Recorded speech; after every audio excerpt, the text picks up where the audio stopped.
This episode is brought to you by PetSmart. Stop by for Yappy Hour with your pet at PetSmart. Save $5 on walk-in grooming services like nail trims, ear cleaning, brushing, and more. No appointment needed every weekday from 2 to 6 p.m.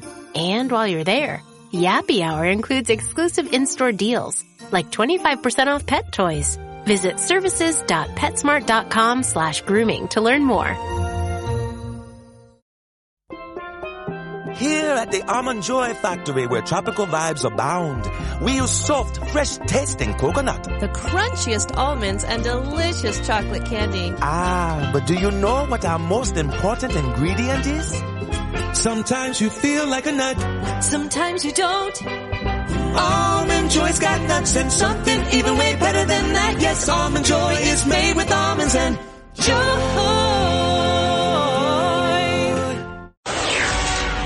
Always look to the sky.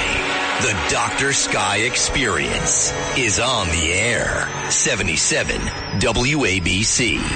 Now, here's Dr. Sky. Good evening and good morning, no matter where you are listening to the Dr. Sky Experience. Where? Here on Talk Radio 77 WABC, of course. We appreciate you. From the deserts of Arizona to the monumental buildings in New York City, all 50 states, 173 countries. What could be better as we move into the topics of astronomy, space, aviation, and weather, and so much more? Soon it'll be your chance to be heard here on 77 WABC. All we ask is that you stay on topic with the great guests that we always have. The number, the contact number, 1-800-848-9222. That's 1-800-848-9222, which simply stands for WABC, of course. If you'd like to email me, I do respond to all and appreciate that ahead of time. Email is drsky, DRSKY, at WABCradio.com. And don't forget, you can listen to the Dr. Sky Experience if you have people out there that tell that they love this particular type of radio. And we certainly appreciate you. You can always go back, that is, to hear the Dr. Sky Experience podcast at WABCradio.com or at Red Apple Audio Networks also. And we're excited because management, John Katsimatidis, owner and operator, and the executive staff have given me an expanded opportunity here. So in some 24 hours a day, 24 hours from now, I should say, you'll be hearing the Dr. Sky Experience Saturday evenings, midnight to 2 a.m. Sundays, Eastern Daylight Time, so set your clocks. And we certainly would not have this radio program with the excellence that it comes out over the airways if it wasn't for Tony, our producer, navigating this powerhouse radio station out to the cosmos. And we do hope, ladies and gentlemen, that you had an opportunity to hear that, well, for some of you, that it's still Friday evening and into Saturday morning for the rest of us. The first Friday in May is officially National Space Day. In accordance with that, we have a very special guest, which I'll introduce to you in just one moment. We'll be talking about the Lunar Rover. Probably by many, the first of the Tesla-type vehicles. Well, no, this is a little different. This particular vehicle was developed by NASA and other companies, as we might not know, ladies and gentlemen, about how the astronauts of past Apollo missions navigated on the surface of the moon. The book that we'll be talking about is called Across the Airless Wilds, the Lunar Rover, and the Triumph of the Final Moon Landings. But a little bit of background information. December 12, 1972, Apollo 17 astronauts Gene Cernan and Harrison Schmitt braked to stop alongside Nansen Crater, keenly aware that they were far, far from home. They had flown nearly 250,000 miles to the man in the moon's left eye as we see it from Earth and landed at its edge, and then driven miles into this desolation and boulder-strewn landscape. They gathered samples. They strode at the outermost edge of mankind's travels. This place, this moment, marked the extreme exploration for a species born to wander. That is the story of the Lunar Rover. And our guest, Earl Swift. Who's he?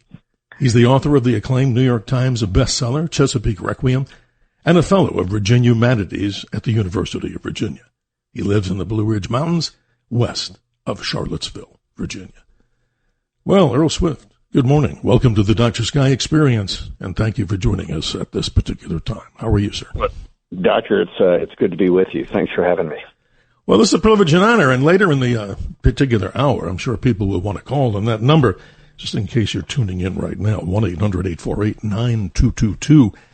We certainly will be talking about this particular subject, and I find it fascinating because all during my time, and I'm sure yourself would agree, and others, we hear so much about the Apollo, the early Apollo, landings, Apollo 11 and 12.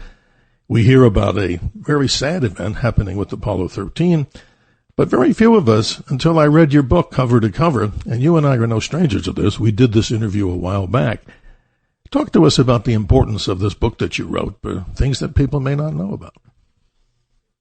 Well, you hit on it, I think, and that is that the vast majority of the public, not only in the States but worldwide, I think, views the apogee of the Apollo program, its peak as Apollo 11, as the first moon landing. And we tend to view the missions that came after as afterthoughts. And the fact is, Apollo 11 was a dress rehearsal for the missions that came later. The final three were the culmination of the entire, not only Apollo program, but the Mercury program and the Gemini program that preceded it. And, if you go back to the earliest days of the U.S. space program, the very first manned flight of Alan Shepard in a Mercury capsule on a Redstone rocket, and you look at every mission that followed, yes, they're developmental missions. They are designed to test procedures and equipment. And so through Mercury, that program established that man could go up and spend several days in orbit and survive the experience in good shape. Gemini proved that you could cram two people into a tin can the size of a telephone booth, and they wouldn't kill each other over extended periods in space, and they'd be able to maneuver their spacecrafts in ways that would prove vital to the missions to come. They learned to dock, for instance.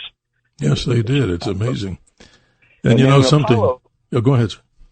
Well, and then in Apollo, with each of the missions, you have them building on the advances of the mission that came before. And so Apollo 11 demonstrated that, yes, you could get a manned spacecraft on the moon, and you could get it safely back off and get everybody back home alive. Apollo 12 demonstrated that you could pinpoint land the lunar module.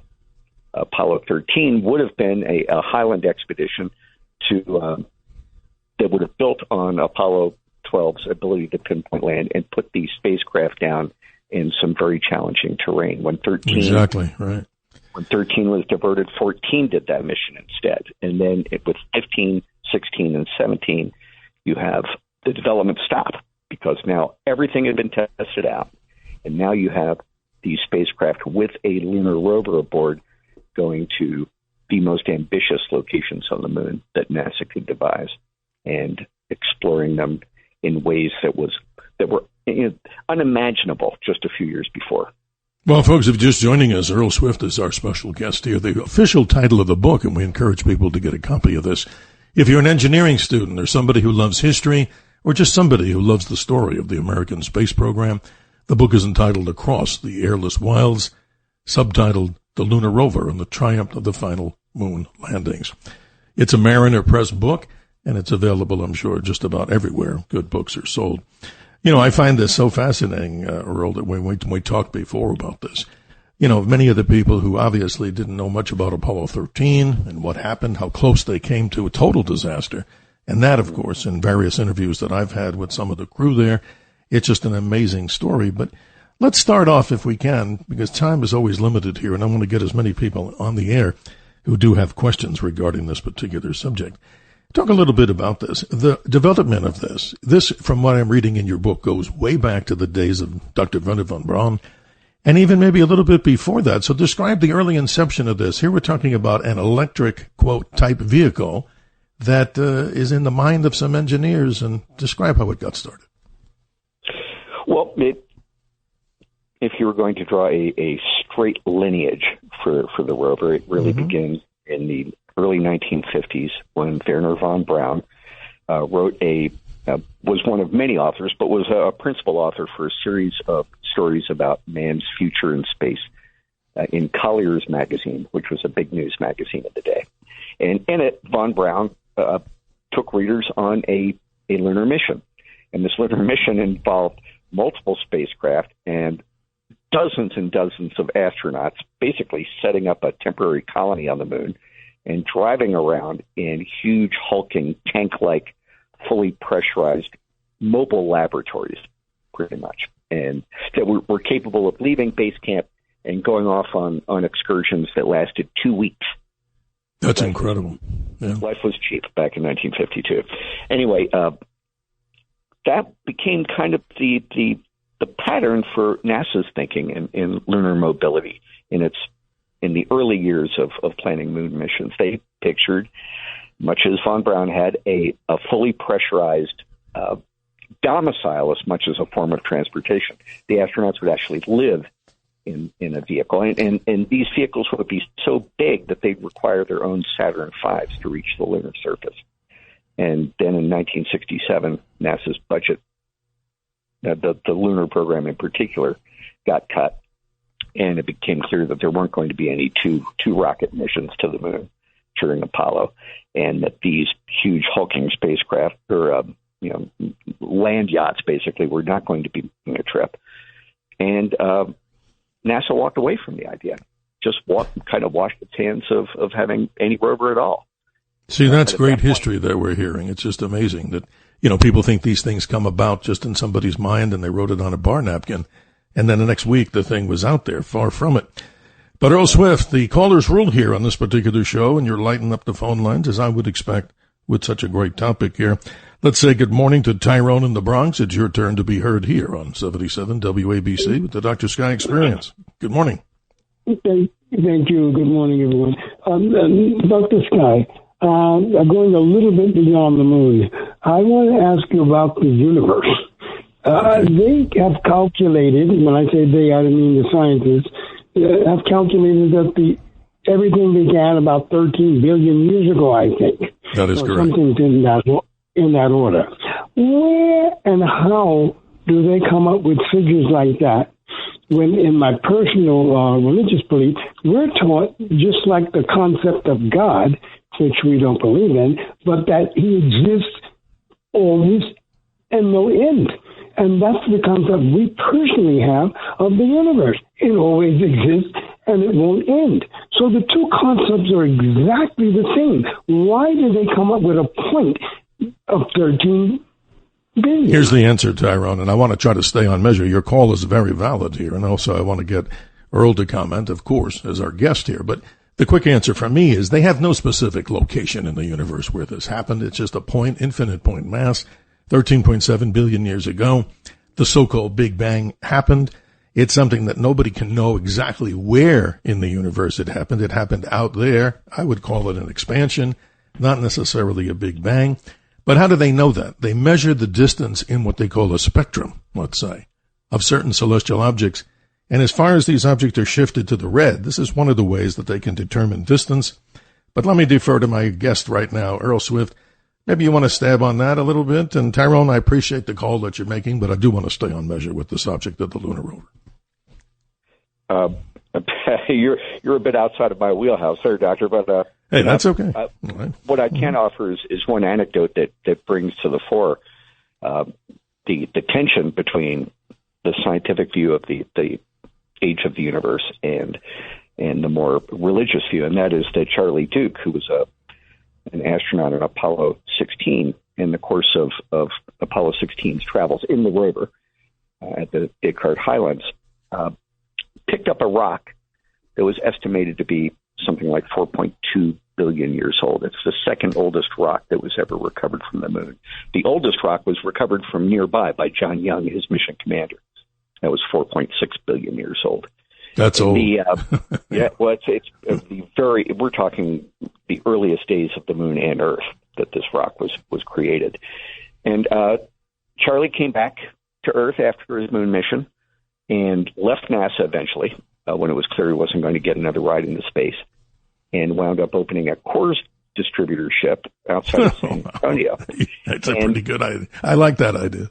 Well, he wound up, running into the same problem that an awful lot of ex-astronauts do, which is, what do you do as a second act? How do you follow that? And he followed it by embracing Christianity, and he embraced a pretty literalist brand of Christianity. and came to believe that the Earth, and in fact, the entire universe, was only 6,000 years old. His reading of the Old Testament led him to believe that. Yes. And so now here you have a guy who spent the first half of his life working against a backdrop of science that said that the Earth and the Moon are 4.6 billion years old, and having picked up one of the oldest pieces of evidence that support that, and refuting it all in the second half of his life in favor of a theory that the Earth is 6,000 years old. Amazing. I just find that fascinating. No, and I appreciate, Tyrone, you out there. And again, all the callers out there, they're very special to us here on these particular subjects, because that's a whole nother dimensional topic. And again, you're right. That deserves a couple of hours, Earl, that we certainly don't have right now. But let's go back to your book, because this is fascinating here. The development of the lunar rover. I find this fascinating. As many people may or may not know, I've met, and maybe some of the listeners out there have met some of these moonwalkers. Fascinating individuals, like you're talking about Charlie Duke. What a great guy. And by the way, as you report in your book, the youngest of the Apollo astronauts ever to land on the moon. And that himself right now is one of the surviving astronauts, if I'm correct. He's still alive and well, correct? He is, yes. He was 36 when he walked on the moon in 1972. Wow, imagine that. I can't imagine myself at 36. How many people out there listening right now? Could you imagine that amazing achievement when you're that young? And look at all the people that were in competition for that.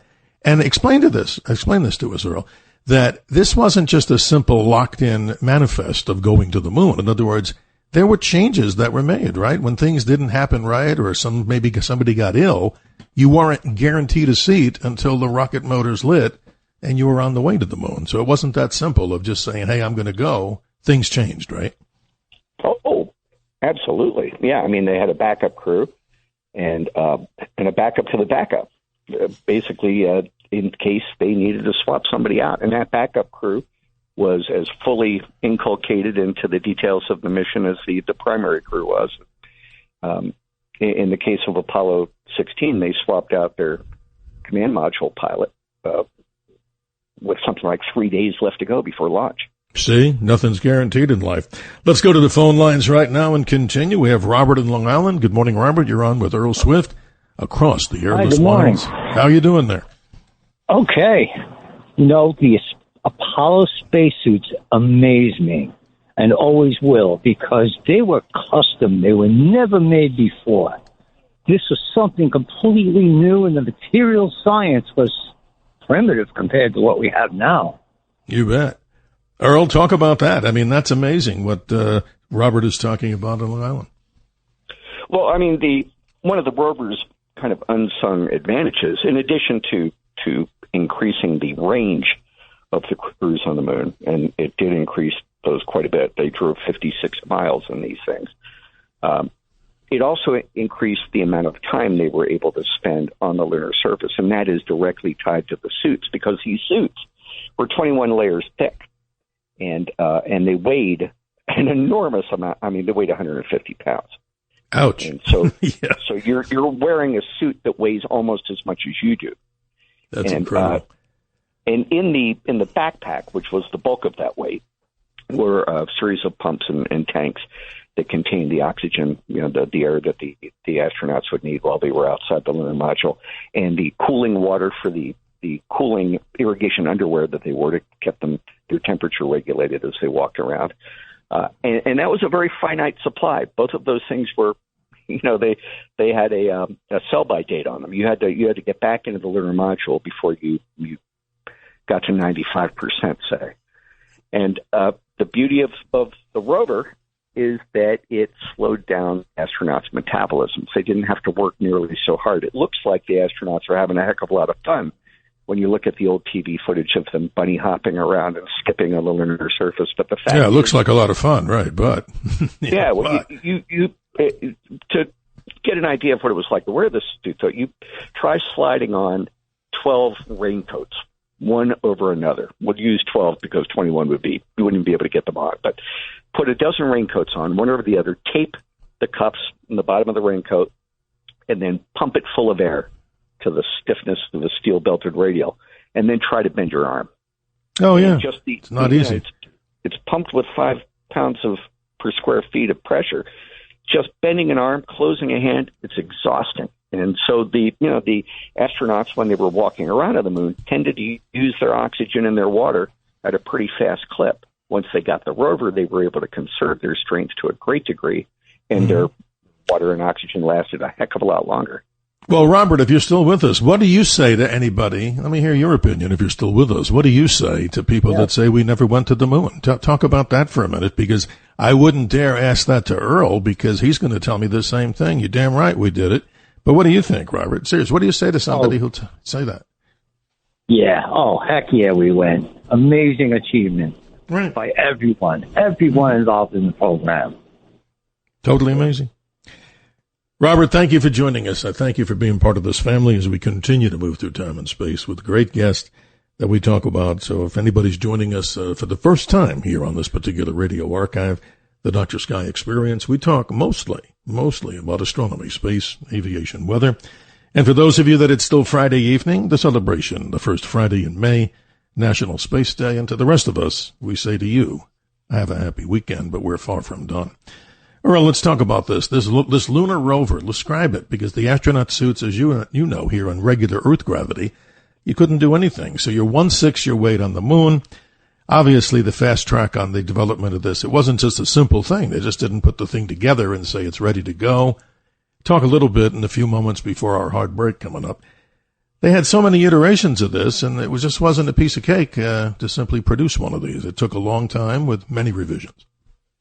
Well, after that 1967 budget cut, when NASA walked away, they left high and dry a bunch of contractors who had spent the better part of a decade and a lot of their own money trying to develop early versions of a rover. And, of course, those were the bigger versions. Well, among those contractors was GM, which had a defense research lab in Santa Barbara, California. This is not the same division of GM that at the same time was designing the Chevy Vega. I want to make that very clear. I gotta laugh. It is not that at all. So this is the Chevy Vega. My God, I saw those. I almost bought one, but that tells you how old I am. Well, it also tells you that you apparently got wise at the last minute and didn't buy one. But this was a think tank on the West Coast and run largely by foreign-born scientists. There was a Polish engineer who's really the father of lunar mobility. A guy named M.G. Becker was there, and his protege was a guy named Ferenc Pavliks. He was from Hungary, and Ferenc Pavliks was given the assignment of, okay, look, NASA wants to walk away from the rover. Come up with something that we can sell to them that will fit into the lunar module as it is now, that will not require a second rocket. And so Pavliks spent 4 months coming up with a tiny gossamer-like go-kart, basically, dwarfed by a modern Mazda. This thing was teeny tiny. It folded like a business letter, folded 2 times in towards its middle, and then its wheels were hinged as well, its wheel assemblies, so that it could be packed into a space about the size and shape of a pup tent in the descent stage of the lunar module, the lower half of the... Totally amazing. It's like a Lego before Lego. And then as we get into this conversation more, I'm watching and looking at the book itself right now and encourage people to get a copy of Across the Airless Wilds. Of course, where time doesn't permit us on an interview just to go ahead and talk about the full depth of the story, but you see astronauts that are actually practicing pulling that particular rover when it's folded with like what I call, a string, Earl? It's got to be able to pull down. And you got to do that on the moon, and you have to make sure that it not only comes down from the lunar module, that it opens up, right, and that you're ready to go within a short amount of time. You don't have time to do repairs with tools. Well, that's true, and the rover was that rare piece of Apollo hardware that was never tested in the environment for which it was intended, because it was so light, you couldn't use it on Earth. I mean, if you tried to step on, even without a spacesuit on, if you just stepped on a moon-ready lunar rover sitting in a lab on Earth, you'd break right through it. Unbelievable. That lightly constructed. Totally amazing. I mean, this is fascinating. As we almost go to the hard break, ladies and gentlemen, 1-800-848-9222, 1-800-848-9222. Our pledge is to get as many of you on the air. And if we don't get to you in this particular part of the radio show, we will do our very best as we approach the top of the next hour. But Earl, this is amazing. I mean, again, let me just say something. Kudos to you. Many accolades about this book, one that's prominent and displayed right on the front cover from Newsweek. And they say, as they quote, an awe-inspiring story, a brilliantly observed homage to the human spirit, end quote, and a very much one that I think is deserved by the reading this book. And I say this to people, it's a lot of times, and I'm not saying I'm the better of the host of any way or any type, way, shape, or form, but so many don't have a chance to really read the material. So even if it took us a while, Earl, to get this interview with you before, I wanted to make sure that I at least read the book from cover to cover so I can hopefully ask some good questions. And we'll continue to do that, folks, as we go to this particular break here on the Dr. Sky Experience. And remember, we'll be continuing this in about 24 hours with expanded hours. We're grateful to owner and operator John Katzimatidis and family and the executive staff. What is that expanded hours? We'll be talking with you about these great subjects and a little bit more as we move through time and space. Saturday night, midnight to 2 a.m. Sundays, Eastern Daylight Time. Set your clock, and we'll be right back with more from our special guest, Earl Swift. Are your business expenses playing hide and seek? With Uber for Business, the small spends that slip through the cracks, like rides and meals, go right where you need them. Because it integrates with leading expense platforms. You can say goodbye to surprise costs, missing dollars, or chasing receipts. Everything's track downable. Uber for Business. Make small steps that make a big impact. Learn more at uber.com/small steps.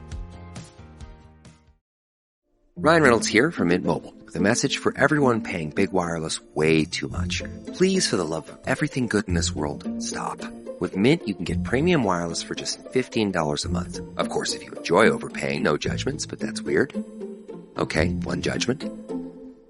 Anyway, give it a try at mintmobile.com/switch. Upfront payment of $45 for 3-month plan, equivalent to $15 per month required. Intro rate first 3 months only, then full price plan options available. Taxes and fees extra. See full terms at mintmobile.com. My cat Freddie loves to be brushed and cuddled. But stirring up his cat allergens meant sneezing and itchy eyes. Then I found Purina One Live Clear. It's cat food that reduced the major allergen and my suffering in as little as 21 days. Now, we feel closer than ever. If you have issues with cat allergens, you really need to try Purina One Live Clear. Try new Purina One Live Clear today. Purina One, a difference from day one. This episode is brought to you by GM Genuine Parts and AC Delco. Get the most out of your vehicle with GM Genuine Parts and AC Delco original equipment. The only parts designed, engineered, tested, and backed by General Motors. You can find your perfect fit for most makes and models and choose from 3 tiers of parts, including GM OE or gold and silver aftermarket parts. Visit gmparts.com for more information. The Dr. Sky Experience is on the air. 77 WABC. Now, here's Dr. Sky. 3 things cannot be long hidden: the sun, the moon, and the truth, from the wisdom of Buddha. Thank you for joining us on the Dr. Sky Experience, 34 minutes, that is, after the hour. Our special guest, if you're just joining us, Earl Swift, author of a much-acclaimed book entitled Across the Airless Wilds, the Lunar Rover and the Triumph of the Final Moon Landings. Let's go back to our callers, Earl. We say good morning to Tom in Queens, patiently waiting. Tom, how are you this morning? And thanks for being part of our show. Tom, are you with us? Go ahead, sir. Hello, Dr. Sky? Yes, good morning. Yeah, I'd like to find out about the moon. If you could live on the moon. You're asking if you could live on the moon? Is that what your question is, sir? I'm sorry. Yeah. Okay. Well, let Earl answer that, because he's the author of this great book, and he knows a heck of a lot more about this, particularly with the subject of the astronauts with the rover. Go ahead, Earl. Well, I don't know whether Tom could live on the moon. I guess that would depend largely on whether Tom has a ride and someplace to live once he gets there. You bet. I'll tell you that rentals are in short supply. So, that's true. Tom, would be difficult, obviously, the training that everybody would have to go through. And I don't want to sound negative nor a pessimist. My hope, and I'm sure Earl would agree, is that this whole experience of what the astronauts did in the 60s and 70s becomes a regular part of not only the word tourism, but a journey where people will go, Earl, on a regular basis, and hopefully that comes in our lifetimes. That's at least the hope that I have. Thank you so much for the pick of the call, Tom. But let's move on to Joan. Good morning, Joan in Manhattan. Your question or comment with our guest. Oh, hi, Dr. Sky. I'm so glad you have a regular show. This is terrific. Well, thank you. You're so kind. Yeah, no, I love it when you're on other shows, and I said he really needs his own show, and now you have one. So, my question is, I mentioned to you once on another show that Professor Jim Bell, an astronomer, had told us that one of the astronauts did gravity experiments on the moon where he dropped a feather and a hammer and they hit the surface of the moon at exactly the same time because there was no air resistance. Can you talk about, and your guest, talk about some other experiments that were done, I'm sure with the hours and hours that were spent. I understand Apollo 17, somebody spent 7 straight hours walking around out there, and I think 73 cumulative hours. So what were they doing? I know they weren't just walking around. Can you talk about some of the experiments that they did? Well, Joan, I thank you for the kind comments about the show, but let me go to our guest, Earl Swift. Earl, this is a perfect question for you from Joan in Manhattan. Well, Joan, the experiment that you described was done by Dave Scott in Apollo 15, and the Apollo crews tended to do a little something lighthearted at the very end of their EVAs, their extravehicular activities, and in this case, Scott decided he was going to do a scientific experiment straight out of high school science for the cameras. And, he had a unique place to do it. He had a place that was a hard vacuum. And so he took a hawk's feather, or a falcon's feather rather, and a hammer, held them up side by side and then dropped them and doggone if they didn't land, they hit it exactly the same time. Most of the science that was done on the moon was more in the collecting end of science. They were not conducting experiments themselves so much. They set up an experimental array that was monitored from Earth at the beginning of each mission. But once the rover came along, it enabled the crews to visit a variety of different terrains within each landing site to collect rock samples from each of these varying terrains, and they got a great variety of stuff from doing that. And, Joan, I wanted to mention something, not to cut you off there, Earl, and I wanted you to also respond to Joan on this. Joan, they actually had, from the early Apollo days, the Apollo missions like 11, they had this little array that didn't do anything other than have mirrors, and its purpose was from Earth they would fire lasers to it, and it's still, I believe, operational, that you could actually get the distance of the moon down to even like centimeters and millimeters. And Earl, I think I'm correct on that. Joan, that's another great experiment that's still around on the moon today, right? Yeah. As far as I know, and the arrays that they set up each time, they varied a little bit from mission to mission. They tried different experiments packages, but those were designed to be set up and then left. And the astronauts didn't have really much of a role to play once they set them up. In most cases. Joan, a final comment from you, if you're there. No, that's very interesting. I didn't know that. So when they're walking around for 7 hours, I think somebody was. You say they were doing it kind of for show a little bit, or for fun, rather than the seriousness of the experiment. No, not at all. Every millisecond that they spent on the lunar surface was task saturated. So, they were not strolling anywhere. They were not wasting a minute's time. They were out there collecting stuff and taking instruction from Houston, because the beauty of the rover is that it had a TV camera mounted on the front passenger bumper, for lack of a better word, and it was controlled from mission control. An engineer down in Houston was actually running that camera, and so as the astronauts would reach a place to sample rocks, that engineer would take over the camera, and he could see the sampling site as well as the astronauts could, and he could actually direct them with the help of geologists in the mission control back room. It's amazing. Totally incredible stories. And they would actually say, go over and pick up that rock, and they'd pick up individual samples. So well, Joan, I appreciate you, and I want to try to go to the other callers too, but no, God bless you, Joan, and thank you for being part of this growing family, and do appreciate your comments at the time you came on the air too. Hopefully you'll continue to stay with us and be part of the Dr. Sky experience. Thank you so much. Appreciate your time. Well, let's say good morning to Paul in Newark. He's been holding patiently. Your question to our special guest, Earl Swift. Good morning. Hello, Doctor and Mr. Swift. Quickly, there was no computers involved in the computations and the science of getting people to the moon. Can you comment about that? Well, there were rudimentary computers, but most of it was the product of blackboards and slide rules. You're right. I mean, and it said that the command module had the computing power that is, embarrassingly slender compared to a modern smartphone. I don't know how true that is actually, but yeah, this was all done the old-fashioned way. It was done with math. That's incredible. After this next break coming up shortly, we're going to have Earl describe something that I think is not comical, but I think it's something that most people have no idea. What happens when you start digging into the lunar surface with your so-called tires, but they really weren't tires. So we'll save that till after we come back from the break. But Paul, if you're still with us, a final comment from you as we go to the next break here in a moment. No, thank you, Doctor. Love the show, and I hope it continues, and props to WABC.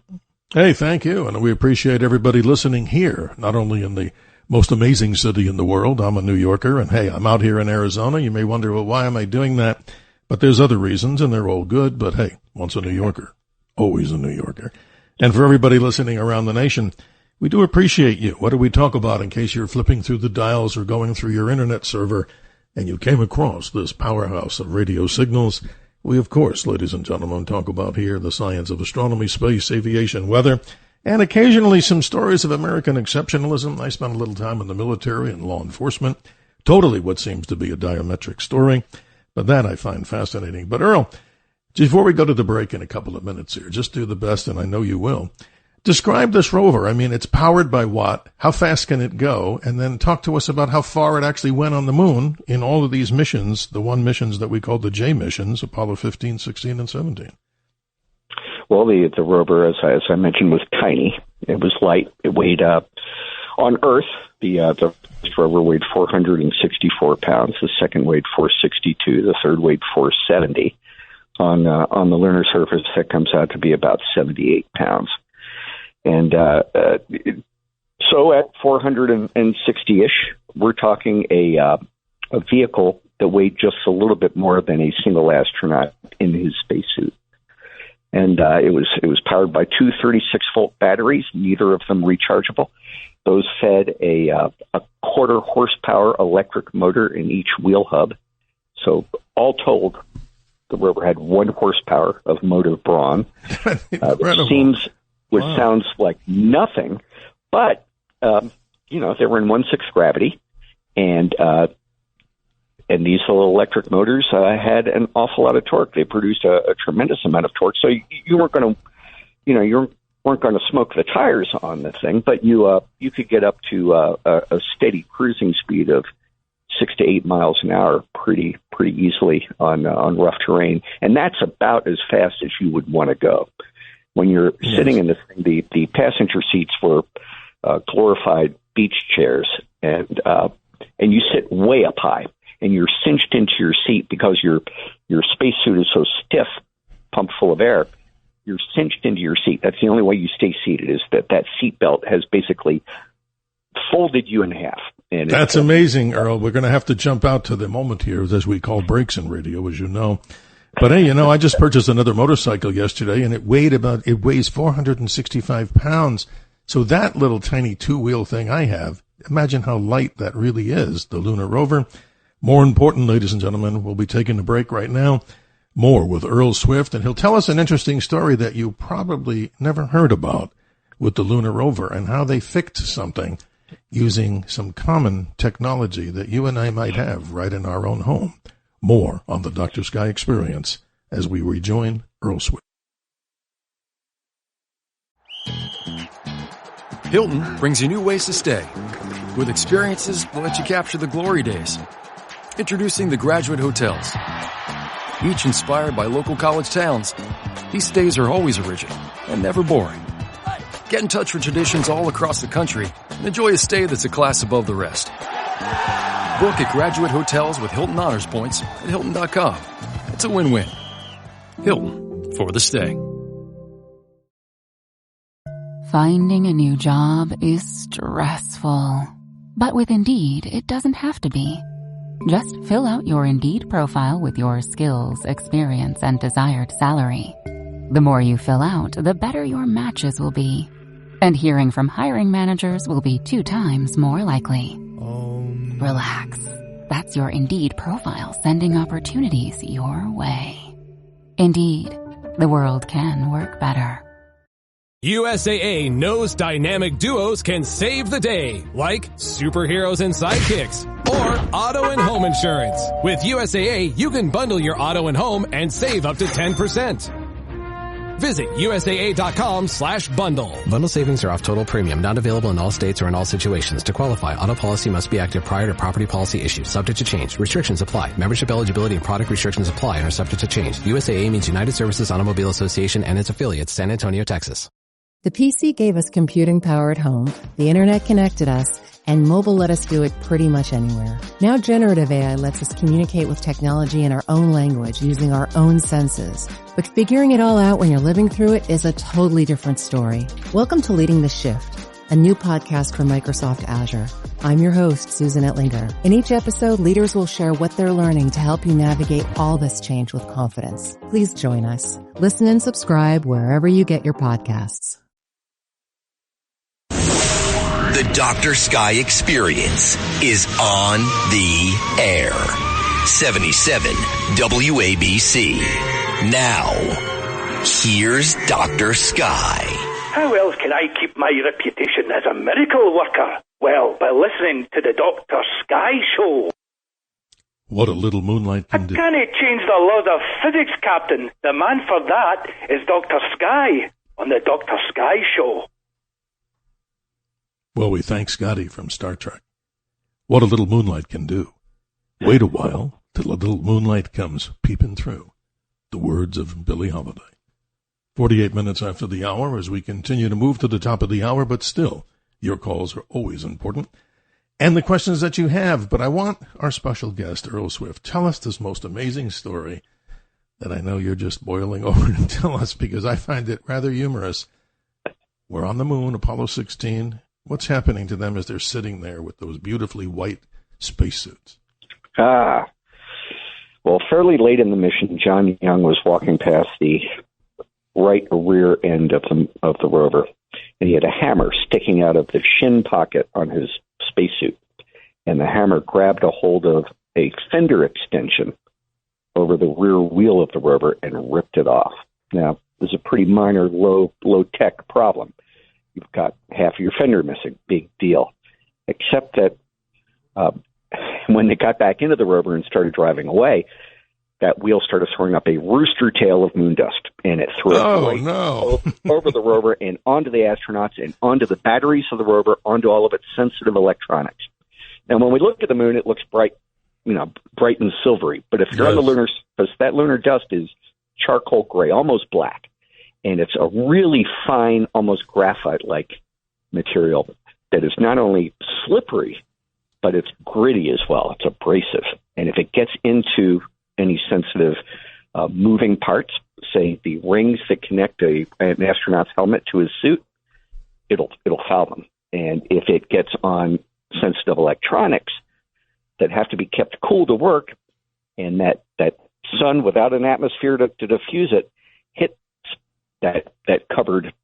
those covered electronics, you'll overheat the rover and you'll wind up stranded miles from base camp, possibly. Oh no! Yeah. So this was not a small problem. This was a really big problem.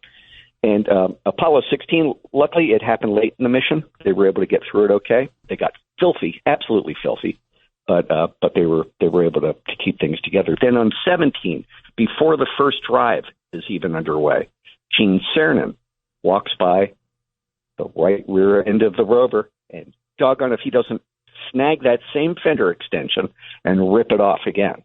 So this time they're due to drive 22 miles over the course of their stay in the Hadley Apennine region. So, or I'm sorry, in the Descartes Highlands. So they really had to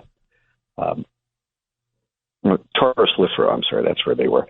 Correct. They really had to come up with a solution to this. So they pulled kind of an Apollo 13. They got mission control to inventory everything that was inside the lunar module for possible fixes. And with John Young's help, the guy who had done the same thing on Apollo 16, working down on Earth, he led a team that put together a fender extension made of maps produced by the U.S. Geological Survey of the landing site. These laminated maps, they duct taped them together, 4 of them together, and then they took some clamps that were used to keep task lights attached to various parts of the inside of the module. They took those clamps and they clamped these maps to the broken fender, and it was ugly, but it worked. Hey, amazing American ingenuity there. Let's go to the callers. Let's say good morning to Detective Nolan. Detective Nolan, say hi to Earl Swift.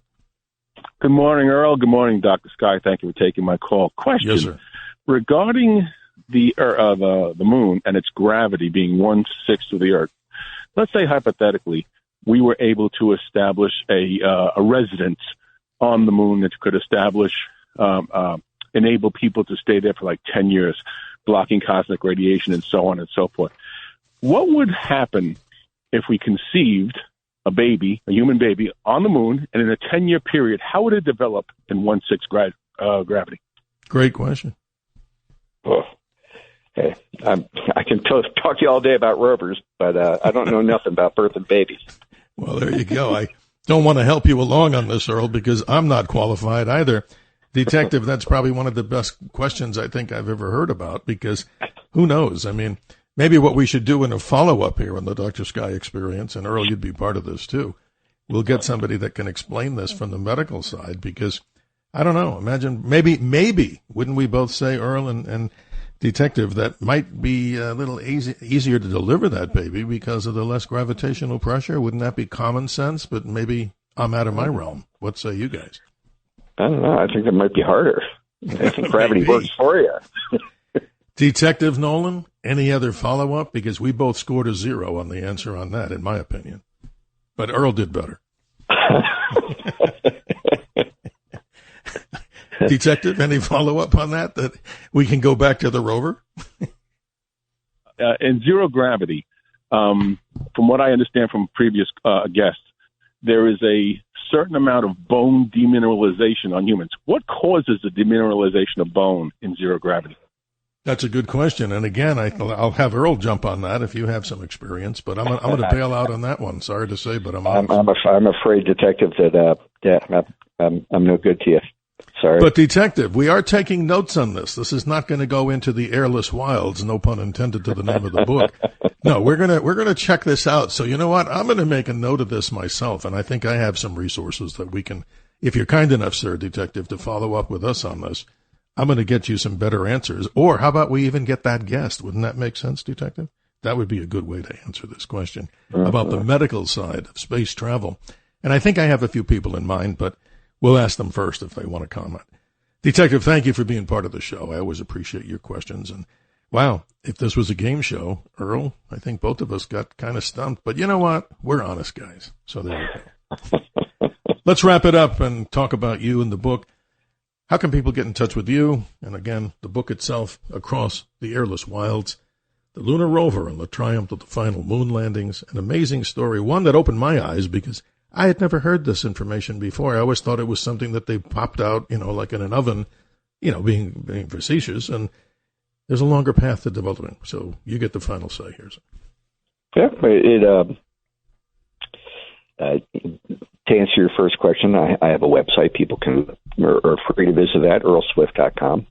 Of course, there's an awful lot of information online. I tell you one thing that I would encourage your listeners to check out. There is an amazing storehouse of information about the Apollo missions online in the Apollo Lunar Surface Journal. And that's if you do a Google search for Apollo Lunar Surface Journal, you will get a moment-by-moment recitation of every word spoken on the moon. And by the astronauts, by Houston, all of the interplay that occurred during these missions. And it's fascinating. And it's annotated with the help of the moonwalkers themselves, who helped the folks who put it together. It's amazing. Annotated with all sorts of technical background that really brings into focus just how remarkable, these missions were. Well, Earl, let me do a little radio roast of you here. And again, there's a good reason for this. As we talked about, the author of the acclaimed New York Times best-selling book and this particular bestseller, Chesapeake Requiem. You're also telling that story, not to shift total gears here, but you're talking about the environmental changes of what you describe in climate change to a very sacred area of fisheries along that part of the Chesapeake. Just quickly describe that to people, because you have many other books, and I'm sure we'd love to talk about that in the future. Talk about that particular one, Chesapeake Requiem. Well, Chesapeake Requiem is the story of Tangier Island, which is a little squiggle of Martian mud in the middle of the widest part of the Chesapeake Bay. It's home to about 400 people these days. When I lived there for 14 months to write the book, and I had about 460 people living there at the time. And it is pretty much doomed to become the first full-fledged American town that will have to be abandoned due to rising seas. It's its position in the Chesapeake is right in an area that sees some of the greatest relative sea level rise on the planet. And Tangier's, it's treeless because all the trees have been killed by saltwater incursion. It floods. It's 80% salt marsh, so it floods twice a day, most of the island. And its high points, and high is relative here, its high points are 3-4 feet above sea level, so it does not have a lot of elevation to give up. Well, I used to see the horses that cross, I think, at the Chincoteague area down there. That's a beautiful thing that at least I remember from watching. I never was there personally. But ending on this one, Earl, I want to talk about something, too, because we talk about American exceptionalism on this radio show, or for the listeners that are new to this show and the people listening out there around the nation, around the world. This is a book that I'd like to get a copy of from you, and we'll talk privately about it. The Big Roads, the untold story of the engineers, visionaries, and trailblazers who created the American superhighways. That's an amazing story, I'm sure, and so much more. Earl Swift, I really thank you for being part of this radio show, the Dr. Sky Experience, and I hope we talk very soon.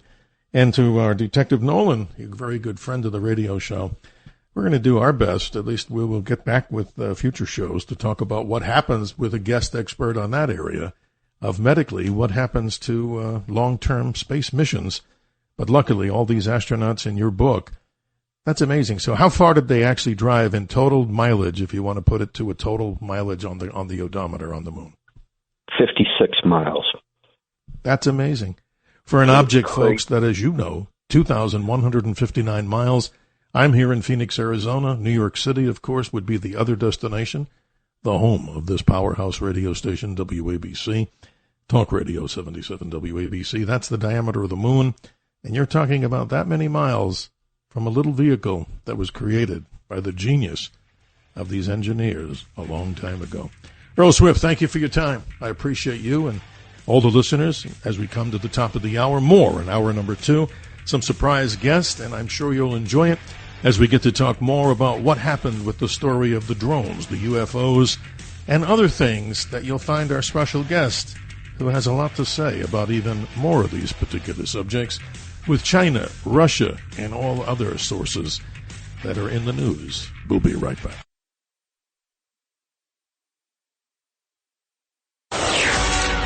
Always look to the sky. The Dr. Sky Experience is on the air. 77 WABC.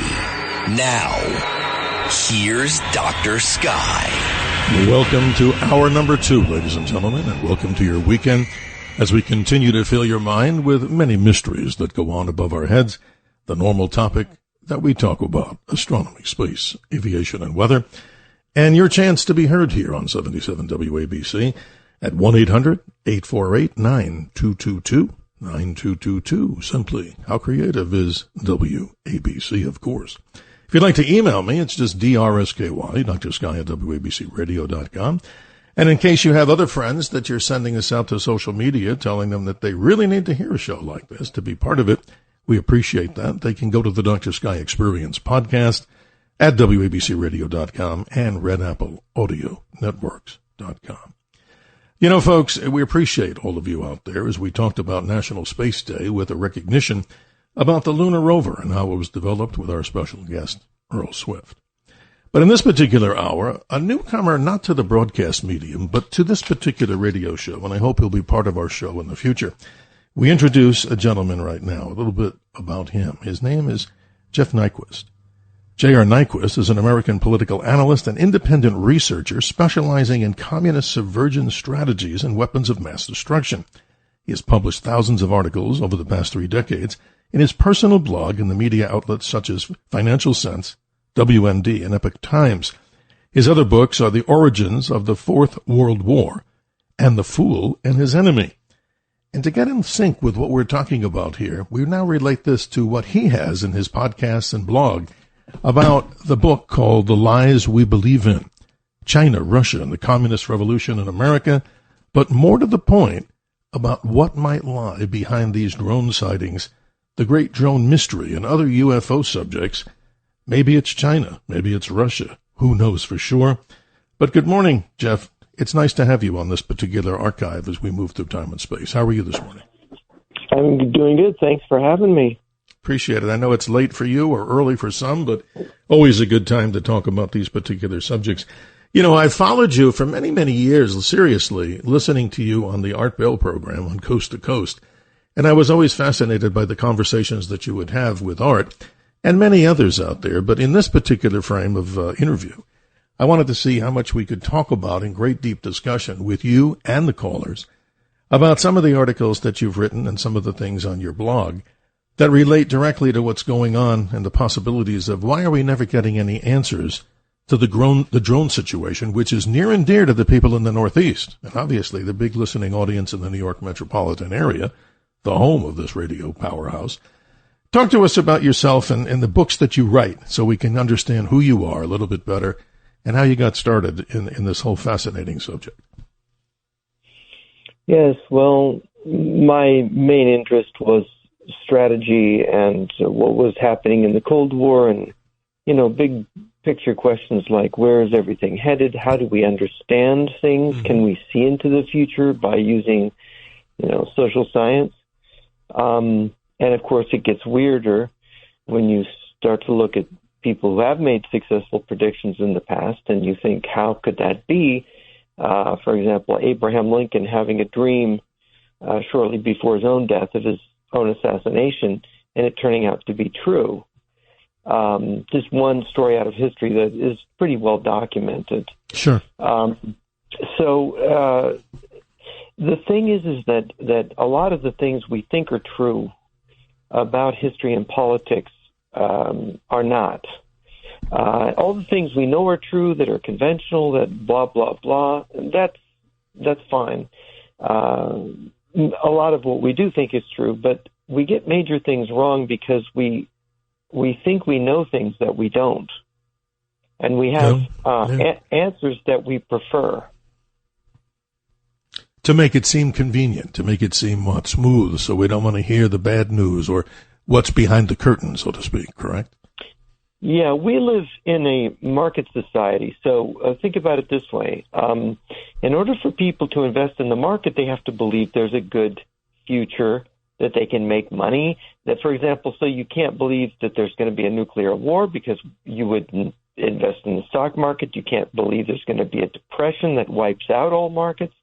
So there's an obligatory economic optimism that we don't quite acknowledge, that kind of slants everything, because we absolutely must have this circus continue, and that we're going to retire and get our money back. That's just one example of something that we absolutely, the obligatory market optimism, and you see this in the end of the Cold War. And you have the famous Francis Fukuyama who said, we're at the end of history, and look at this, communism is dead, now it's the victory of liberalism. There's not going to be any more wars. When have we heard that before? But, history doesn't read that way. Wars are continuous throughout history. There is always something. If any point in history you stop and you say, "Oh, there's not going to be any more wars," and you say that, you're an idiot, because there's going to be another one. And of course, now there's a war in Europe. Everybody sees what's happening there with Russia invading Ukraine, and the nuclear war is now threatened all the time. And here, the United States hasn't made a nuclear weapon or tested one since 1992. I think France was the last Western country to test a nuclear weapon. Exactly. That was in 96. So we were wrong. We were all collectively wrong. We were all blind.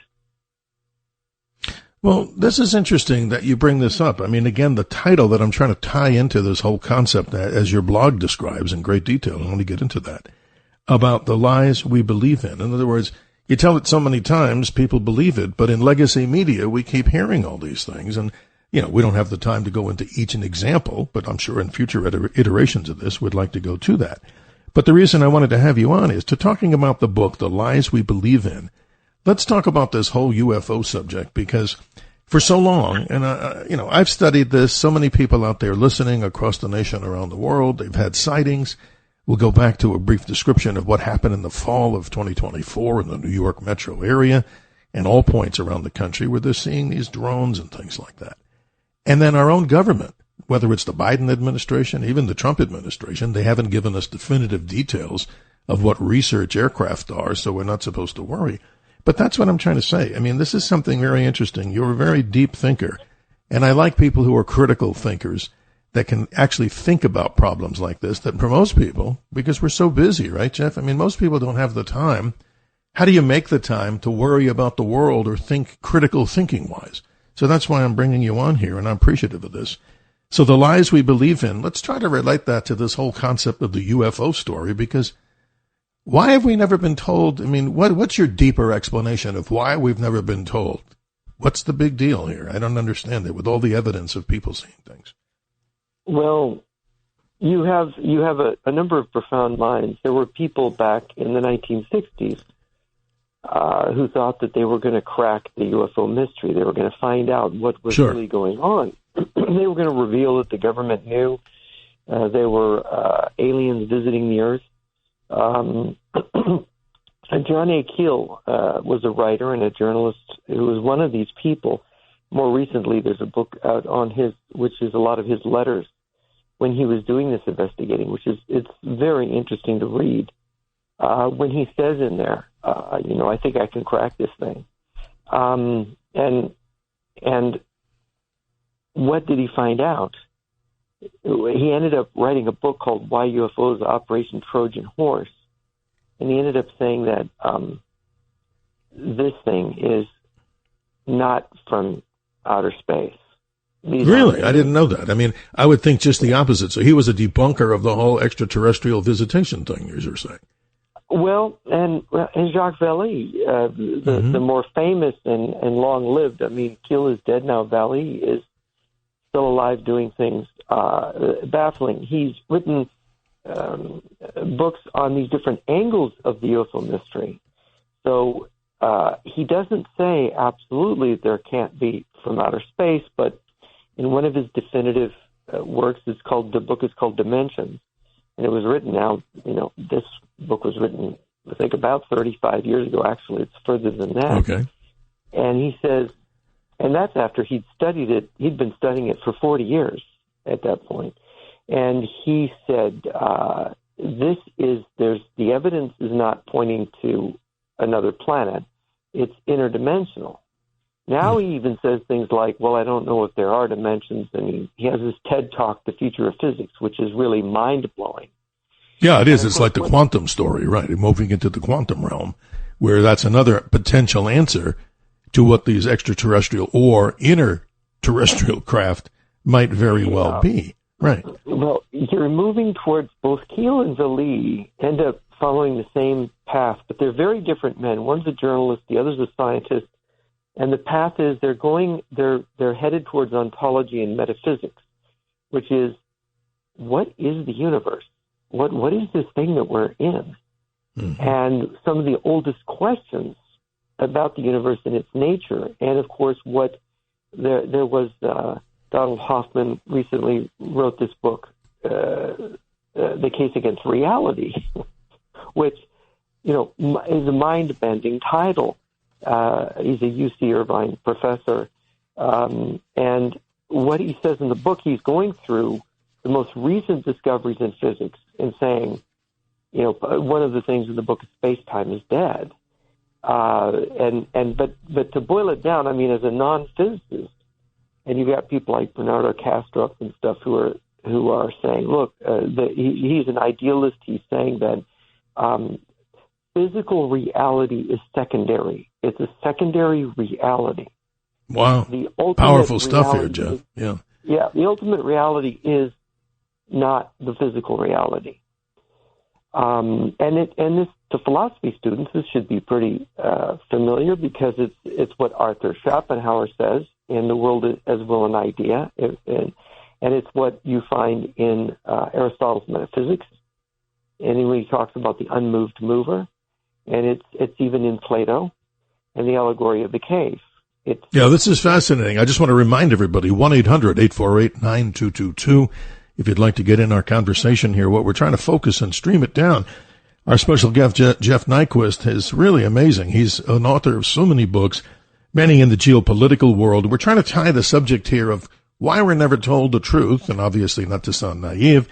The book, one of the many that he's written, The Lies We Believe In, and tying that into this whole UFO drone and all the other sightings out there. So we welcome your conversation here and what you think, and particularly those people in the Northeast that have had these particular sightings. How could anybody deny, right, Jeff, that somebody sees something the size of an SUV sailing up around their home? And your story, I think, is so fascinating. So please continue on this. You're talking about what? That what we think is reality in this sense may not necessarily be the real thing, but yet it is real to everybody who's listening right now, or is it? What do you think? Well, actually, J. Allen Hynek, famous for Close Encounters of the Third Kind. Sure. He did a book with Jacques Vallée and some other researchers, published under the title Edge of Reality. That was almost 50 years ago now. And they focused in on the high strangeness UFO cases. And this is the thing, is people want you want the neat extraterrestrial answer, but how do you deal with so many of these witnesses and things that there's this high strangeness? Now, what do I mean by high strangeness? You have people who have telepathy. You look at Whitley Strieber and his abduction experiences. I do. I know him. Yes, we've talked. Yeah. An interesting guy. Very interesting guy. His more recent book, The Fourth Mind, I think it's called. I just read it. And again, he is saying something similar to what you find in Keel and Vallée, in that he doesn't call them extraterrestrials. He calls them the visitors. And you'll notice that the recent congressional testimony on UFOs with David Grush, was the congressman, the Florida congresswoman, asked him this: why are you calling them non-human? Because in his testimony he refers to bodies, recovered vehicles, and he uses non-human. He doesn't say extraterrestrial. And this was evidently bothering the congresswoman and from Florida, who said, why do you do that? And he basically actually said something of high strangeness that, well, we need to be open-minded as to where they're from. They may not be from another planet as we understand it, which, of course, you're looking at that going, if it's a nuts and bolt craft, if you're recovering bodies and you're recovering crash material, it's physical, so it's from a physical world, right? Yes, I hear you. No, not necessarily, which is what Strieber's recent book suggests, is that there could be people in our civilization, or a breakaway civilization, right? Or a previous civilization who had opened a gateway from somewhere to here, and that gateway, part of that gateway is to create artificial bodies. force. You know, this is fascinating, Jeff. You know, I want to jump in get the callers to jump in. Excuse me. Let's say good morning to Paulie in Westwood. The conversation here goes very deep here and obviously limited time. Good morning to you and your comment or question. Oh, Dr. Sky, you got me lost because I was like talking about something else. I just wanted to ask a quick question. What is a window when we fly out of space or back into the atmosphere? What is that window? How does that work? In other words, when you reach the atmosphere, is that what, I'm trying to understand what you're asking. Yeah, when they say on TV, you know, they got to wait for a window to come through. Oh yeah. Well, there's a certain time, and again, not being the designer of spacecraft, but knowing people who have. Here's an opportunity when they know. Look, it's all done by the celestial mechanics. They're all doing this for navigation purposes. They know the exact moment in time for this so-called window, as you describe, and that's what it is, to re-enter the Earth's atmosphere. Because if you do it slightly less, with less energy, or with too much energy, you're not going to come down in the area of the Earth where you want to come down. Let's say you're trying to land in the ocean with parachutes or any particular place on the Earth. And one of the things that happened with one of the Apollos, and I believe it was either Apollo 10 or 13, which could have happened, if you don't move that spacecraft going 24,000 miles an hour at the right moment to intersect the atmosphere, you would literally skip off. And we've all done this on a lake. We've taken a little stone and you fling it, a flat stone, and it skips. So those opportunities, those windows have to be precision with the amount of descent thrust that they're going to use, and also to make sure that they hit the geographic coordinate, like if you're looking at a GPS. But Jeff, I don't want to steal the thunder. I mean, if you want to jump in on this, go right ahead. Yeah, well, a window or a portal to another dimension or to a dimension of mind. We use window as a metaphor, and a lot of our speech, of what we say, are metaphors. But if you look at physical reality, when we try to talk about a reality that's not physically real, we'll use metaphors. Exactly. Like Christ is the light of the world would be a metaphor. He's not like he's at your nightstand and he's lighting up your room. It's a metaphor. Well, Paulie, I hope we haven't further confused you, but you get the last word as the caller, because all of our callers are important. What say you? No, I'm sorry if I threw you off on your conversation. No. This is what we have here. We have a mixed bag of things, and we always want to hear from our callers. Go ahead. And I knew the answer for Apollo. It was duct tape, because they see it on Don Wildman. Exactly. Show. They use it. Show? Comes in handy. Always carry a roll. Yep. Absolutely. Thank you, Paulie in Westwood. God bless you. Thank you for being part of our show. Jeff, this is so fascinating. I mean, the whole conversation we're having here is, again, this book that you have goes into different dimensions. China, Russia, and the Communist Revolution in America is the subtitle of this book that you're describing, The Lies We Believe In. But I'm just using that particular title, again, not with your objection, to talk about what you write about with this whole story of UFOs and drones, and you're giving us good information. We don't know, and I've just had these interviews in the past here. One of the theories for everybody listening out there is that these Tic Tacs, and I know you know about this, Jeff, that were seen as the USS Nimitz, going out there, the giant nuclear-powered aircraft carrier, in 2004, is off the coast of Mexico. They send a squadron of F-18s, and David Fravor, who I guess was one of the commanders, what do they see? They see this Tic Tac-looking object, and no way, I mean, jump in on this. This is not, in my opinion, technology from China or Russia. So maybe there is something to truth about this, like you're describing, interdimensional something. And my little crazy theory was, and I say crazy because some people, I can't prove it, is that maybe we all couldn't get along here on the Earth, because where did humans begin? They lived in caves. Obviously, they started their evolutionary process to protect them from the elements. So let's say nuclear war, further, examples of big diseases on the Earth, horrible things to talk about, asteroid impact. The humans went underground, and they interceded with the God item, which is like AI, and out of that, they learned through AI and the bio of a human to be able to warp space-time. Now, I know that sounds really deep at this particular hour on a weekend, but isn't that very possible that somehow these objects that we're seeing may be from the future even, not necessarily extraterrestrial? What say you? That is another one of the theories. You've got extraterrestrials, time travel, breakaway civilization, and then you have the interdimensional possibility that, let's say, there's a place like Hades, which is, for the book, I interviewed a Brazilian demonologist, very highly educated man, Rafael Dare, and he's incredibly brilliant. And he basically told me something that shocked me.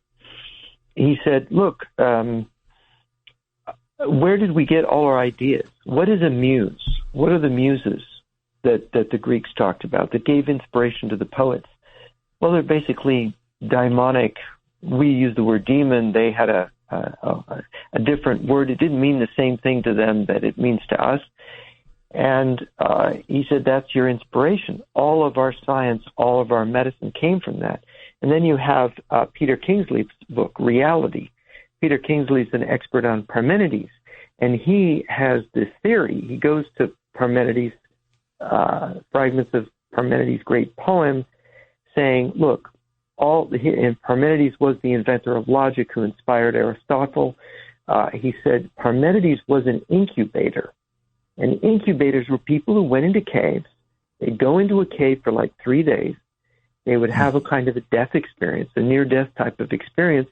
And they had a parable. They would say that they would meet the queen of Hades, and she would give them something that they could take back to the living. They'd have like a dinner party with her and come back.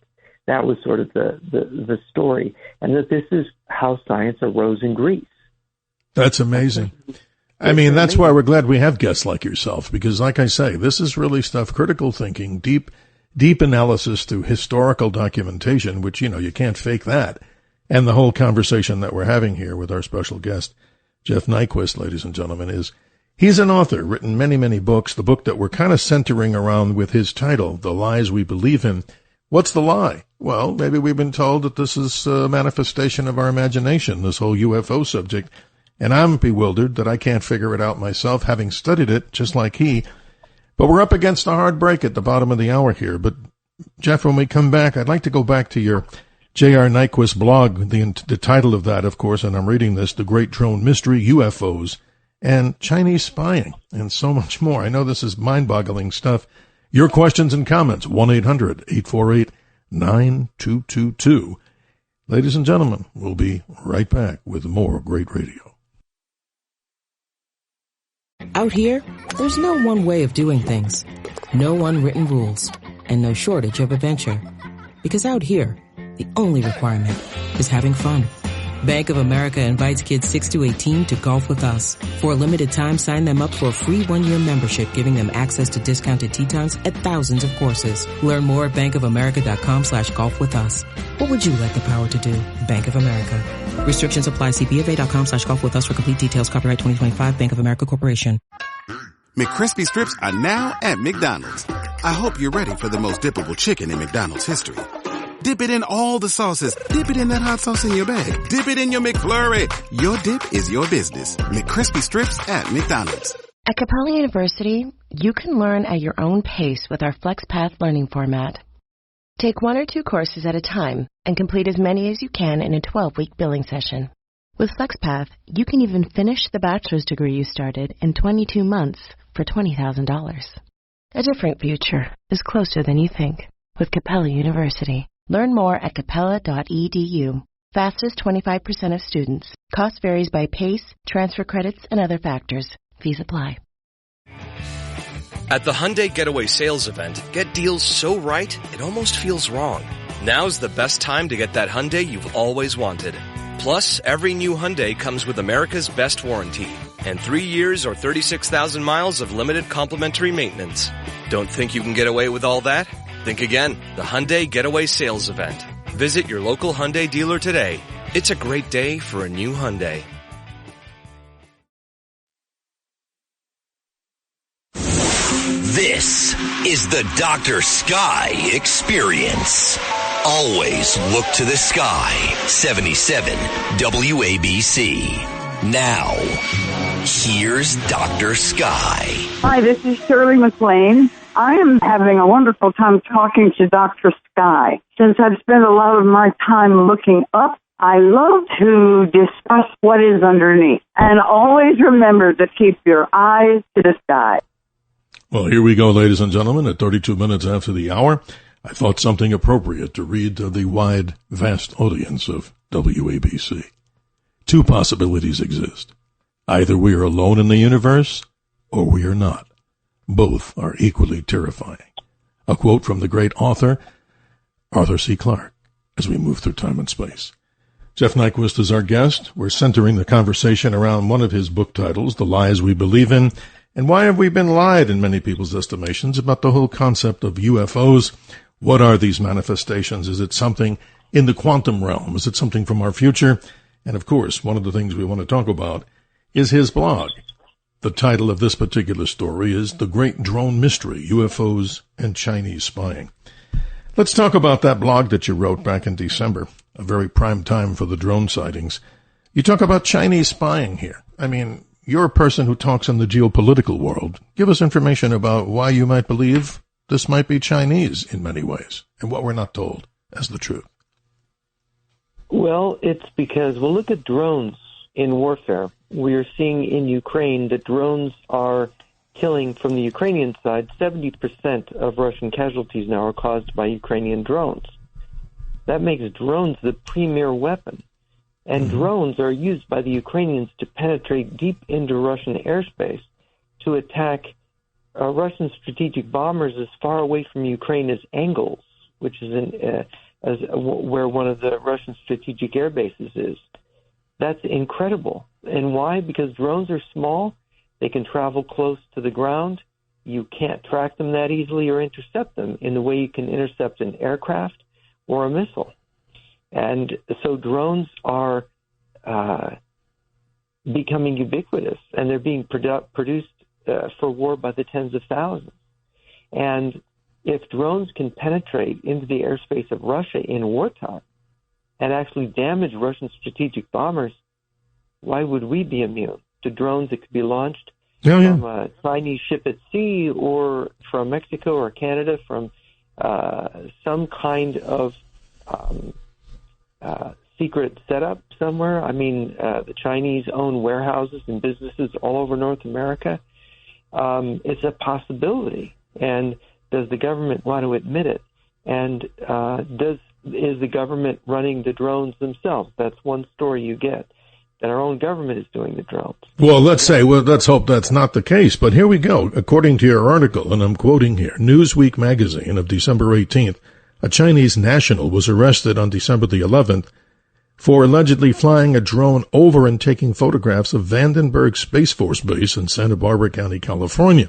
Now, you also go on to describe the amount of real estate that has been purchased by the Chinese here in America.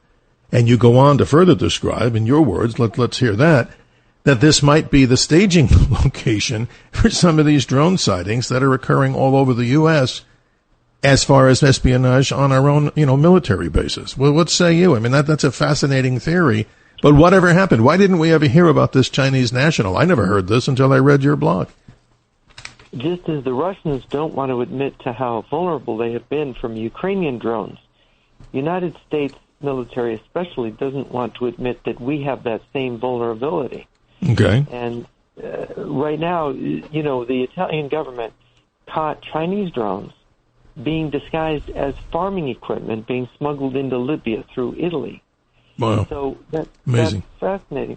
Mr. Wing of Luda Media, a Chinese dissident and defector, has stated that China is testing supersonic drones, not hypersonic, supersonic drones that can be smuggled into the United States as farming equipment and are capable of carrying micronuclear weapons. Now, that's terrifying. That is. Jeff, let's go to our callers here. They rule too. Let's say good morning to Mark in our home state here of Arizona. Just to go the power of this powerful powerhouse, WABC Radio. Good morning, Mark in Arizona. Your question or comment to Jeff Nyquist. Good morning. Mr. Nyquist, we had the opportunity to listen to you every Wednesday on John Moore Republic Broadcasting podcast.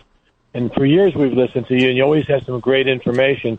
But if you were to charge of the Department of Defense, how would you combat the Chinese being off the coast of the Bahamas, 90 miles from the U.S., and all the things they're pulling around the Air Force bases in America? What would you do, or what would be your orders if you were in charge of the U.S. military to solve that problem? Great question and comment. Go right ahead, Jeff. I wish that the Defense Department could deal with that sort of thing, because the reason the Chinese are there is because all these major economic players want to trade with the Chinese. Corporations, billionaires, people with political pull, they want to trade with them. That's why the Chinese have container ports everywhere. That's why there's Chinese in Mexico and Canada, all over Canada. You go there and you just can't, you can feel the Chinese presence in Canada. And Canada is a relatively small country in terms of population. And you see since Hong Kong went left the British Commonwealth, you have had a huge immigration of Chinese into Mexico, waves of Chinese coming through Hong Kong to Canada.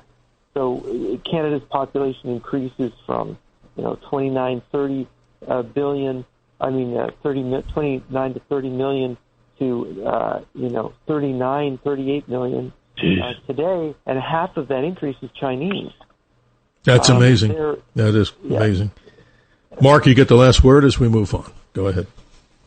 Fantastic information. You had a great guest on a night like tonight. Well, thank you so much, and we appreciate you, Mark, in Arizona, as you're part of this new family here and a growing family here on the Dr. Sky Experience. We're on Talk Radio 77 WABC. Again, if you'd like to call in, question, comment, disagree, agree, what have you, through the airwaves, 1-800-848-9222. Going back to your blog here about Chinese dissidents or people, of course, of other nations, maybe not just them, why are we not hearing any of this? And then it moves further to look at, some people have speculated, well, our military and part of the Department of Energy's NEST teams, the ones that, look out if they go to the big, you go to a big sporting event, like a Super Bowl, you may see days ahead of time these special helicopters with sniffing equipment, as they call it, for nuclear or radiation signals. But why would they fly drones like that at night with lights on them? And certainly that's not the case. So let's continue more for the mystery of what you can tell us might be behind all this stuff, and why we're never told, as your book, The Lies We Believe In, correlates to some of the subject of the UFO story.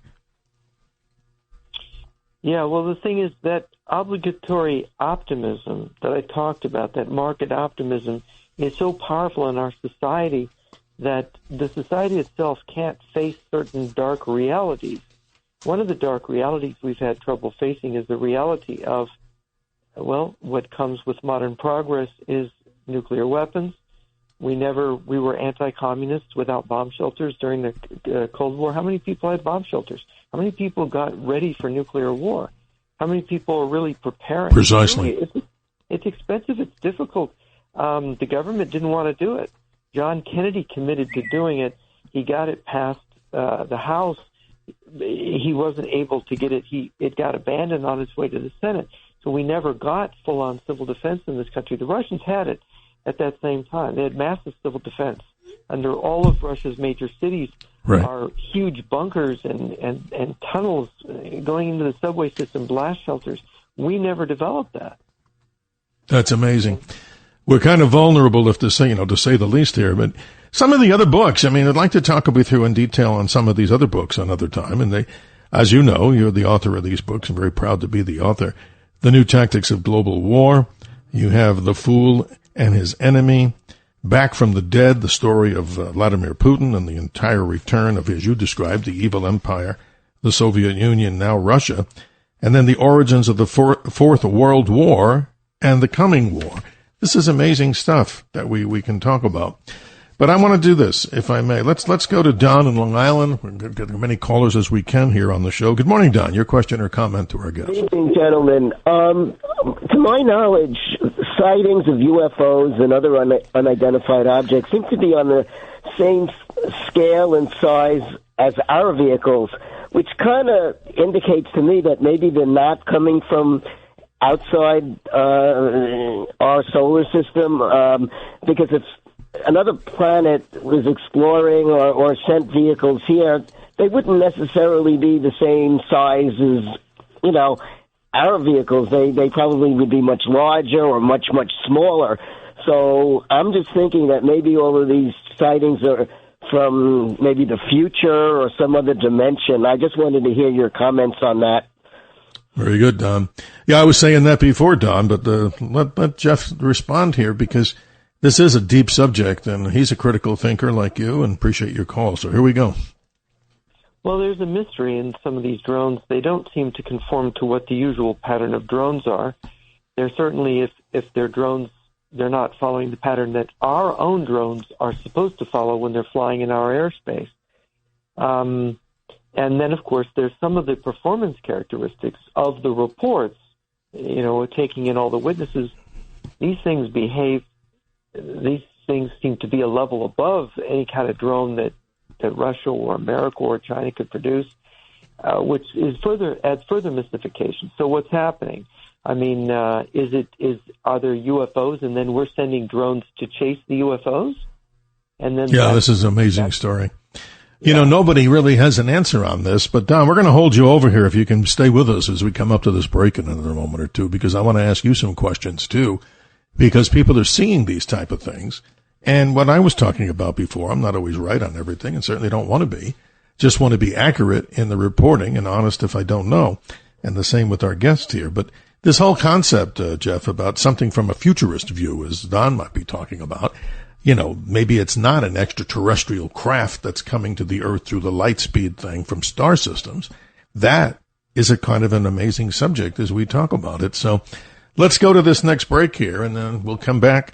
We'll keep Don in Long Island. Hopefully you'll still stay with us, sir, because we have some comments and questions we'd like to ask you, and more with our very special guest, Jeff Nyquist, talking about a relationship and corollary relationship to his book, The Lies We Believe In, with his blog talking about what might be some answers and things you don't know about, and we don't know about this whole UFO and drone thing. Why are we not told the truth? We'll be right back after this important series of announcements.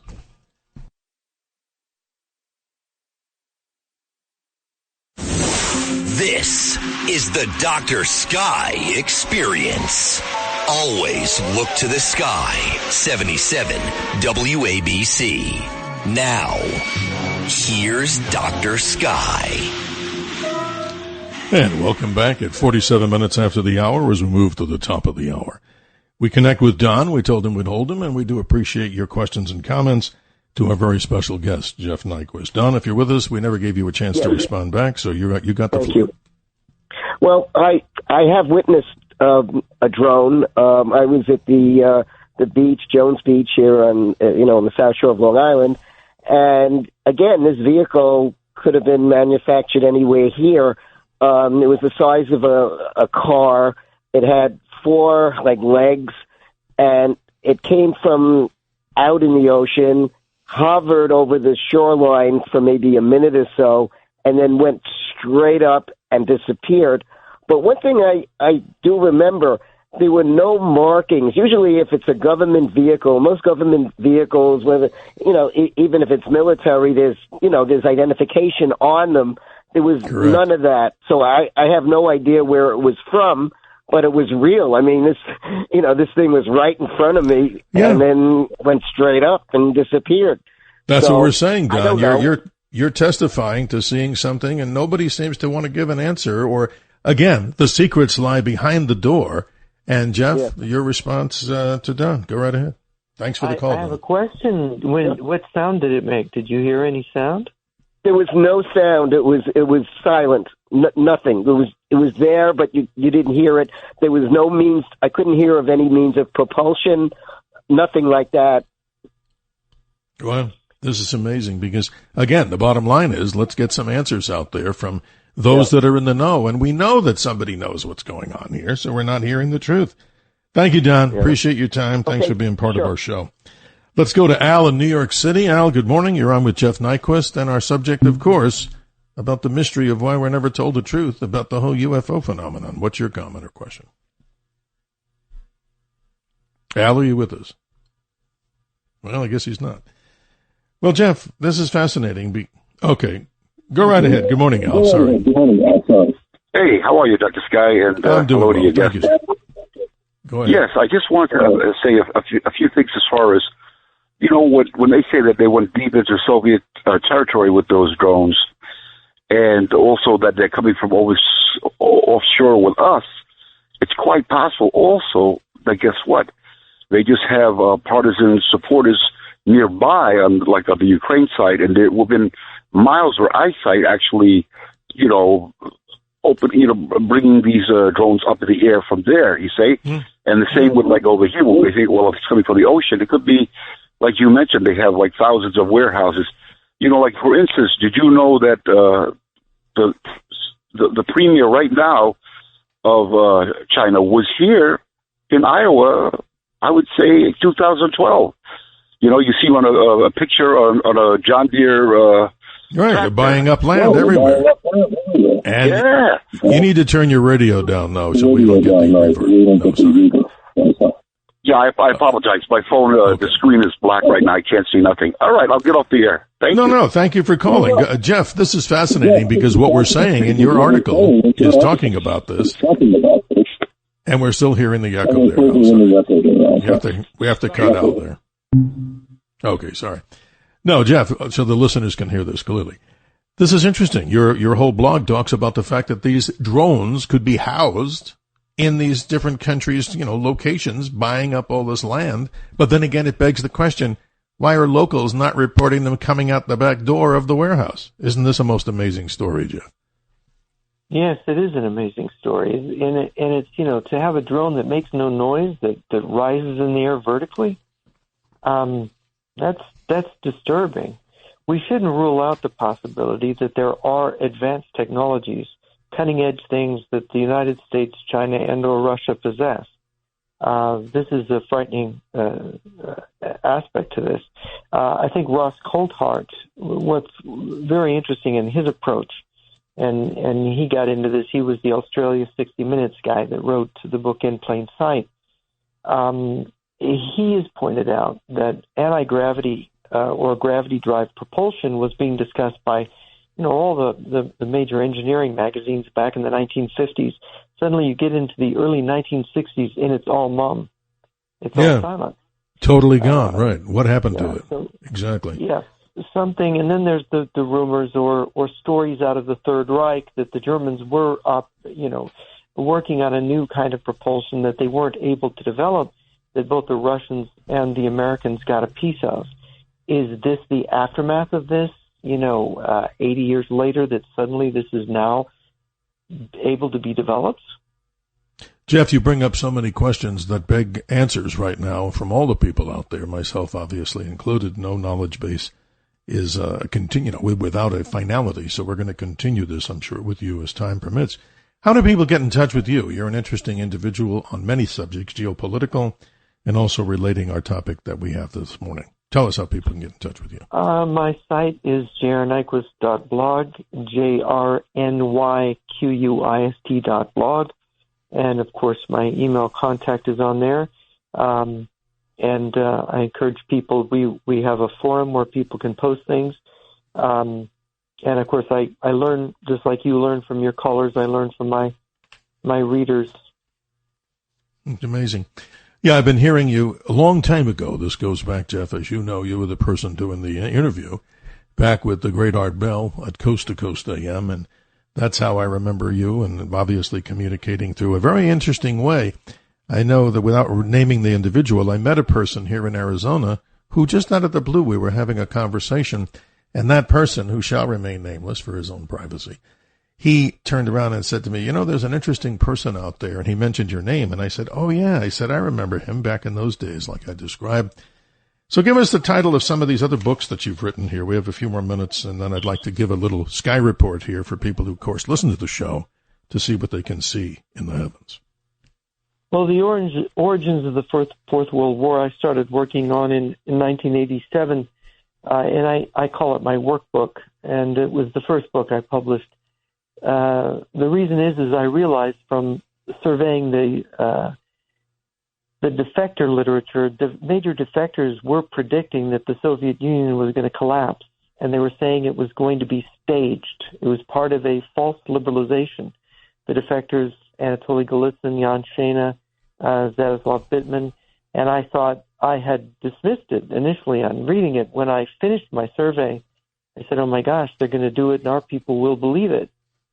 And of course, that's what happened. And along the way, I got to meet a bunch of defectors, and I got to talk to them. And what I learned was that, yeah, they had this liberalization under Gorbachev, but they also derailed themselves ideologically and economically and in some other ways. A very complicated story, but I don't think we ever got that story right, which is why we're in the trouble we're in now. So that was my first book. Amazing. And the title again, Origins of the Fourth World War and the Coming Wars of Mass Destruction. People can find it wherever good books are sold.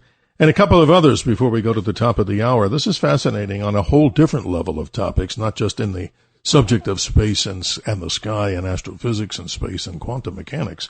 What are some of the other titles that you can describe to us? Well, The Fool and His Enemy is my favorite one because it's sort of my attempt to come to grip with the ideological or philosophical wars that are going around us, and that in some sense our own minds have been turned against ourselves, like we're a scorpion stinging itself with its own tail.